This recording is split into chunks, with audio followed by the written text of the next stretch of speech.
Seguro que te pasó alguna vez. Estás en un lugar que conoces y de repente al mirar a tu alrededor te sorprende un sentimiento extraño, una sensación estremecedora.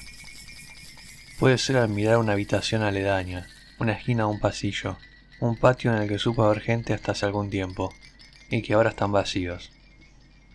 Vacíos de voces y sonidos, pero llenos de una aura misteriosa, de ecos inaudibles de personas ausentes, de tiempos que ya son una memoria medio olvidada.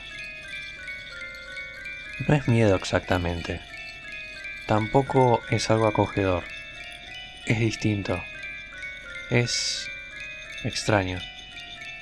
No todos los espacios vacíos, pero siempre uno vacío. Es una experiencia que a un niño le puede causar cierto temor, a un adulto depende. La proliferación de fotografías y entornos virtuales categorizados como espacios liminales, tan popularizados por los videojuegos, juegan con esa misma sensación en el espectador. Un lugar que parece tan cercano a otro en el que sí estuvimos y sin embargo no lo es. Está vacío, abandonado, ya nadie juega allí, ya no se escuchan risas ni pasos. Todo ello me lleva a pensar, ¿por qué algunos espacios vacíos nos embargan de esa manera?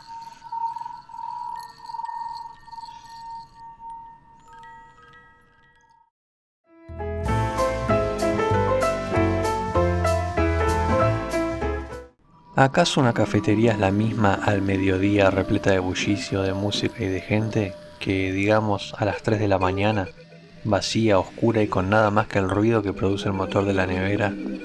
Para mí se trata de dos realidades alternas, incluso de dos dimensiones paralelas. No es el mismo lugar.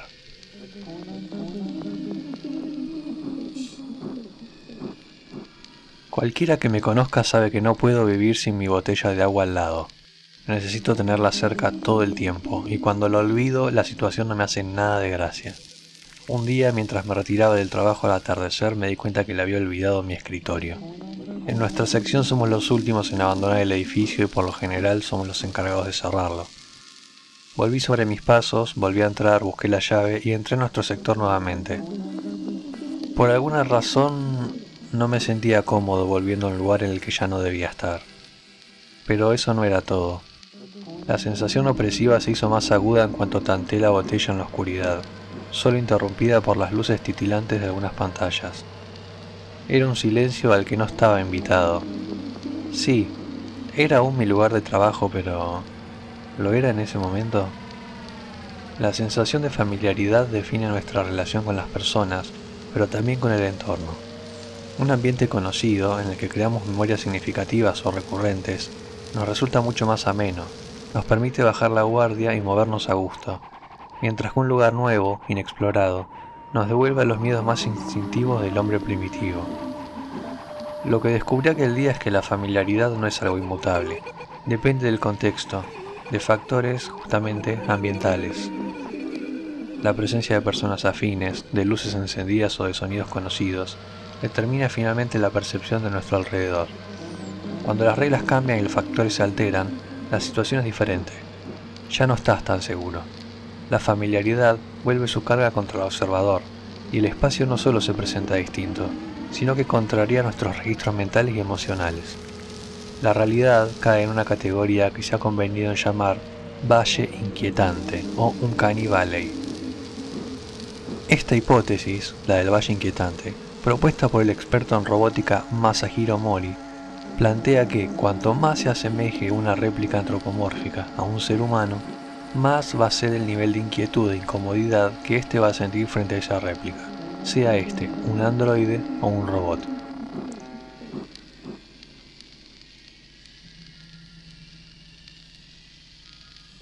Sentirse confortable en un espacio vacío de gente depende por completo de ese mismo espacio y sus características peculiares, y no siempre es la regla.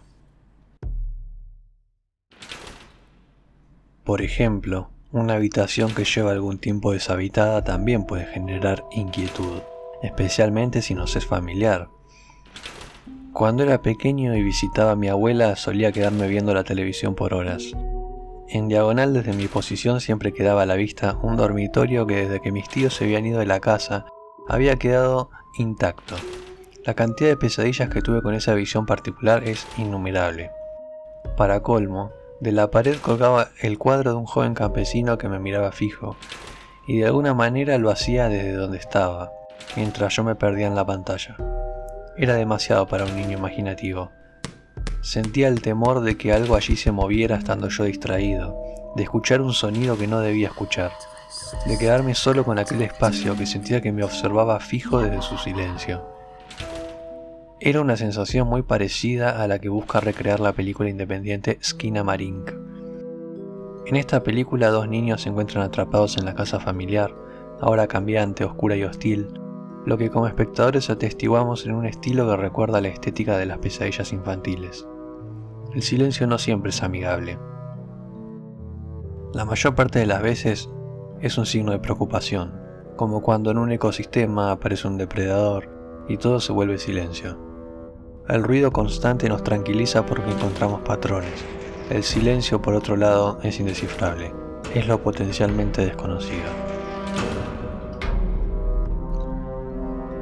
Los psicólogos Diel y Lewis llevaron a cabo una serie de experimentos donde pusieron en contacto a varios individuos con imágenes vinculadas a la estética digital de los espacios liminales.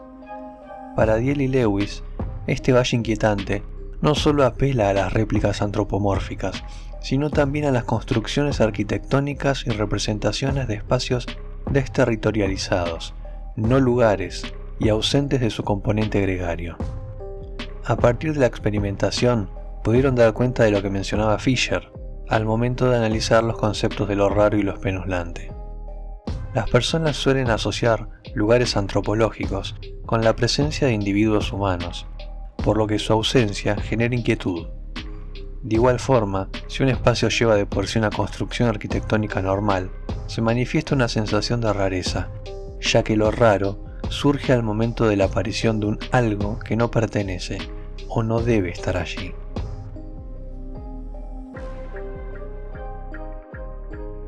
De todos los factores que dejan marcas en nuestros entornos, quizás la presencia de seres humanos sea lo más fuerte.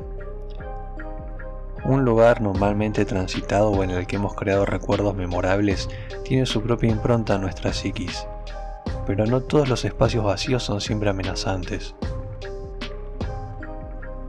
La primera vez que jugué al Fallout 4, salir del búnker inicial me causó una impresión similar, especialmente cuando me dirigí al pueblito de Sanctuary, un lugar en el que había estado hace tan solo unos minutos antes, pero que según la trama del juego habían pasado 210 años. Las casas del barrio, que una vez habían sido las típicas casitas del sueño americano y que antaño eran habitadas por familias de clase media, estaban ahora deterioradas por 2 siglos de abandono. En Sanctuary ya no hay voces humanas, solo quedan los ruidos de las chapas que tiemblan con el viento y el silencio de la naturaleza muerta o mutada. Para el protagonista, quien regresa luego de perder a su mujer y a su hijo, la situación es abrumadora. Pero bueno, a pesar de eso, yo encontré cierto cobijo en ese ambiente postapocalíptico. En él, como la mayoría de los jugadores, construí una de mis bases más completas, atrayendo nuevos habitantes y procurando darles una vida segura y protegida de los desmanes del yermo. Los espacios liminales invitan también a la experimentación de un mundo perdido. Esas imágenes de juegos infantiles, dormitorios, piletas y oficinas siempre están decoradas en un estilo muy específico, con el que nos relacionamos por medio de los recuerdos. Son como fotogramas actuales de un mundo que ya no existe, como si alguien hubiera viajado en el tiempo dentro de esos espacios y nos hubiera remitido esas fotos. Es un mundo abandonado, desprovisto de la gente que lo habitaba, que de alguna manera éramos nosotros mismos. Así también y de ese concepto nacen los backrooms, y un terror bastante peculiar, un terror que alude a las lógicas del olvido. Si nosotros ya no estamos en esos lugares, ¿queda algo allí? Es inevitable querer hacer asociaciones entre lo estético y lo psicológico con los espacios liminales, percibir el vacío exterior como reflejo de mis vacíos internos. También sentir más afinidad con un espacio que con otro, dependiendo de mis experiencias, de mis recuerdos o de mis gustos estéticos. El espacio soy yo mismo.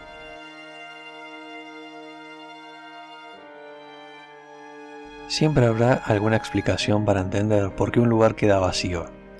Quizás los dueños del espacio se mudaron o ya no están con nosotros, y esa casa abandonada que vemos en la calle quedó habitada solo por los recuerdos de quienes la conocieron en una época mejor. A veces incluso un lugar es demolido y donde antes hubo una vivienda ahora solo queda un terreno baldío. Pero más allá de los motivos concretos, lo que realmente nos inquieta es la sensación que esos espacios evocan. Nos confrontan con el paso del tiempo, con la idea de transitoriedad, con la certeza de que todo lo que hoy sentimos familiar en algún momento puede volverse extraño, como si la realidad no fuera fija, sino maleable, y en ciertas condiciones dejara de comportarse como esperamos. Esa es la paradoja de los espacios liminales. Son escenarios de tránsito, pero en su inmovilidad parecen atrapados en una espera infinita. Nos invitan a proyectarnos en ellos, a preguntarnos si alguna vez fuimos parte de su historia, o si, en cierto modo, seguimos estando ahí. Quizás por eso nos generan sensaciones tan dispares, desde el miedo hasta la nostalgia, desde el desasosiego hasta el confort. Al final, estos lugares funcionan como espejos. Reflejan nuestra relación con el tiempo, con la memoria y con lo que dejamos atrás. Nos recuerdan que, así como los espacios cambian, también lo hacemos nosotros. Y en ese juego entre lo familiar y lo desconocido, lo perdido y lo presente, terminamos encontrando un eco de nuestra propia existencia.